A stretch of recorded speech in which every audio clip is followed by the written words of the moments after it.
अस्सलाम वालेकुम बच्चों, हमारा 8 चैप्टर कंप्लीट हो चुका है। जितना इम्पोर्टेंट क्वेश्चंस थे सब कर चुके हैं। एमसीक्यूज़ का भी मैं गाइड कर चुका हूँ आप लोगों को। अब हमारा चैप्टर नेक्स्ट जो है वो चैप्टर नंबर 9 है। इसमें 2-3 थ्योरम्स बता दूंगा मैं आप लोगों ने वही करना है। और अभी थोड़ा सा बैकग्राउंड समझाता हूँ कि यहाँ पर ट्रायंगल्स, कॉन्ग्रुएंट ट्रायंगल्स किसे कहते हैं। तो अब आप लोगों ने इस वीडियो को अच्छी तरह सुनना है, इसके बाद फिर समझने की कोशिश करें और 2-3 थ्योरम्स आप लोगों ने याद रखने हैं, ठीक है। इनके लिए थोड़ा प्रैक्टिस चाहिए होगा। बेटा थोड़ा सा टाइम दे दीजिएगा। इस साल की जो ईद की जो खुशियाँ हैं वो थोड़ा सा आप लोग कुर्बान करने की कोशिश करें। इंशाल्लाह अल्लाह पाक आप लोगों को कामयाब कर देगा। क्योंकि देखें अब आप लोगों के पेपर बहुत ज़्यादा करीब है, तो इसीलिए अब देखें हम स्टार्ट कर लेते हैं।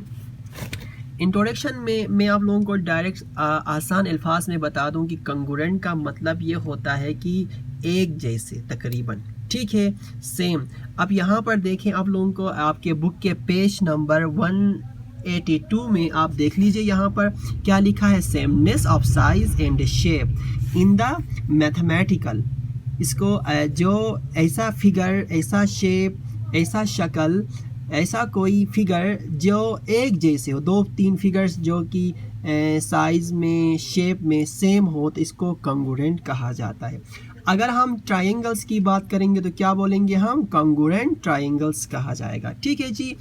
तो आप लोग देख लीजिएगा यहाँ पर ये देखे आपको नज़र आ रहा होगा अच्छी तरह। अ ट्रायंगल हैज़, एक ट्रायंगल के पास 6 एलिमेंट्स होते हैं, 6 एलिमेंट्स, 6 अनासिर। जैसे कि मतलब क्या हुआ, इसका मतलब ये है कि एक ट्रायंगल के देखो क्या है, 1, 2, 3 साइड्स और 1, 2, 3 एंगल्स, 3 साइड्स एंड 3 एंगल्स। कितने हो गए आपके, 6। समझ आई बात।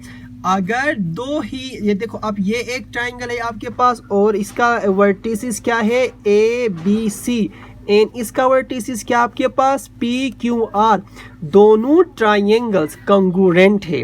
कंग्रुएंट किस वजह से है, इस वजह से क्योंकि एंगल जो A है इस ट्रायंगल का वो बिल्कुल बराबर है इस ट्रायंगल के एंगल P से।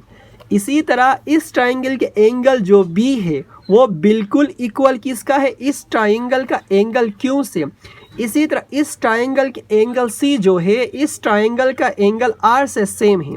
तो बेटा इसका मतलब ये हुआ आपका कि ये दोनों ट्रायंगल आपस में सेमनेस है, एक जैसे हैं।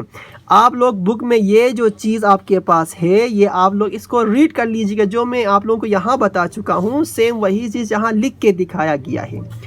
एक आसान फिगर से समझते हैं इस बात को। देखिए जैसे कि आपके पास 2 सेम कार है आपके पास, इन कारों को देखेंगे तो आपको क्या लगेगा, यहाँ पर इन दोनों कार के कलर डिफरेंट है और इनका स्टेट डिफरेंट है।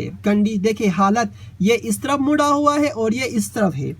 तो इसका मतलब ये हुआ कार तो दोनों एक ही जैसे हैं, लेकिन फ़र्क किसका है, इनका शेप जो है, शेप तो एक ही जैसा है, लेकिन इनका जो पोजीशन है, पोजीशन क्या है, डिफरेंट है।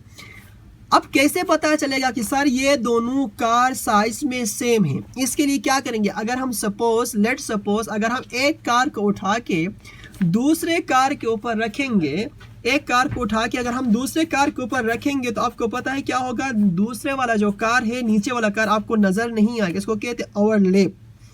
तो इसका मतलब क्या हुआ कि इस कार ने इस कार को छुपाया, तो मतलब क्या हुआ, दोनों कार आपस में कंग्रुएंट है। इसी तरह ये वाला ट्रायंगल और ये वाला ट्रायंगल भी आपस में कंग्रुएंट है।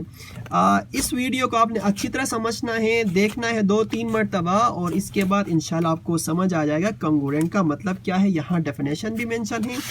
इसके बाद आपका जो थ्योरम है 9.1 ये वाला ट्रायंगल आप लोगों ने अच्छी तरह समझना है। जो मैं आपको यहाँ समझा चुका हूँ वही चीज़ यहाँ पर मेंशन है। देख लीजिए बेटा, ये वाला साइड और ये वाला साइड कंग्रुएंट है। और ये जो आपको दिखा दूँ मैं एक सिंबल, ये देखिए, ये है आपका कंग्रुएंट का सिंबल। ठीक है जी। और ये आपके पास करस्पॉन्डेंस का जो सिंबल है वो ये दोनों तरफ जो एरो का निशान है, ठीक है जी।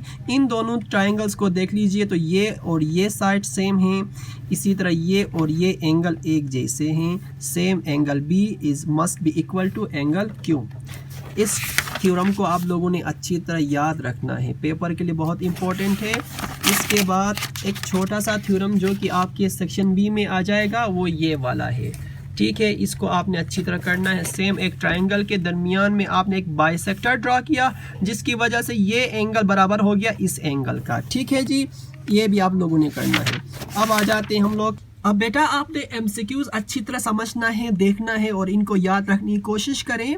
आपसे कहा है कि दो ट्रायंगल ए बी सी और डी ई एफ कंग्रुएंट है, तो बताइए एंगल एफ क्या हो सकता है। तो कैसे पता चलेगा, यहाँ से 90 होगा, 60 या 30 या 20। तो इसके लिए आप क्या करेंगे देख लीजिए अच्छी तरह। एंगल ए 120 का है और एंगल बी कितने का है, 30 का। अब एंगल सी भी नहीं पता, यहाँ से एंगल ई और एंगल एफ भी नहीं पता। आपसे पूछा एंगल एफ क्या हो सकता है, तो बेटा एंगल बी अगर 30 का है तो एंगल ई भी 30 का होगा, और एंगल एफ क्या होगा, जो एंगल सी होगा। इसके लिए क्या करेंगे, आपको पता होना चाहिए कि टोटल एंगल ऑफ ट्रायंगल के जो एंगल कितने होते, टोटल एंगल कितने के होते हैं, 180 के, 20 120 और 30 150, और कितना बचा 30। इसका मतलब क्या हुआ, ये भी 30 का होगा। अगर ये 30 का हो गया तो इसका मतलब क्या होगा, एंगल एफ बी 30 का। ये 30 आंसर है। अब आपसे कहा है कि आइडेंटिफाई करें ट्रू और फॉल्स स्टेटमेंट बता दीजिए। The sum of the measure of all angles in an quadrilateral is 360। True और फॉल्स, ट्रू। वाई, क्योंकि एक आपके पास जो क्वाड्रिलेटर होगा, लेट सपोज मैं एक स्क्वायर ड्रॉ करता हूँ, इसमें ये क्या है, ये देखिए 90, 4 मल्टीप्लाई बाई 90 मीन्स 360। बेटा clear. The sum of the measure of all the angles in a triangle is 270। Wrong, गलत। क्यों, क्योंकि 180 होता है। इसी तरह एक equilateral triangle angle are of the same measurement, सही है जी, क्योंकि इक्विलेटर में एक जैसे होते हैं। There are 2 right angle in a triangle, गलत। In an isosceles triangle corresponding angles and corresponding sides are equal in measure, wrong, गलत। ठीक है बेटा, अच्छी तरह समझ लीजिएगा। और बाकी ये देखिएगा आपके बुक के पेज नंबर 190 पे, ये बहुत इजी है। आपसे कहा गया फिलिंग द ब्लैंक्स करें, ये मैं इनको सॉल्व कर चुका हूँ। आप खुद प्लीज़ इनको एक दफ़ा पढ़ लीजिएगा। अगर प्रॉब्लम हुआ तो आप लोग मुझे बता दीजिएगा, मुझे मेंशन कर दीजिएगा, इंशाल्लाह मैं आप लोगों को गाइड कर दूंगा। चैप्टर नंबर 9 में बेटा अगेन आपको बता दूं कि जितना मैंने वीडियो में मेंशन किया है इतना ही इम्पोर्टेंट है, इतना ही कर लीजिएगा, परेशान होने की ज़रूरत नहीं है। आपने खूब मेहनत करना है, इंशाल्लाह आप अच्छे नंबरों से कामयाब हो जाएंगे इंशाल्लाह।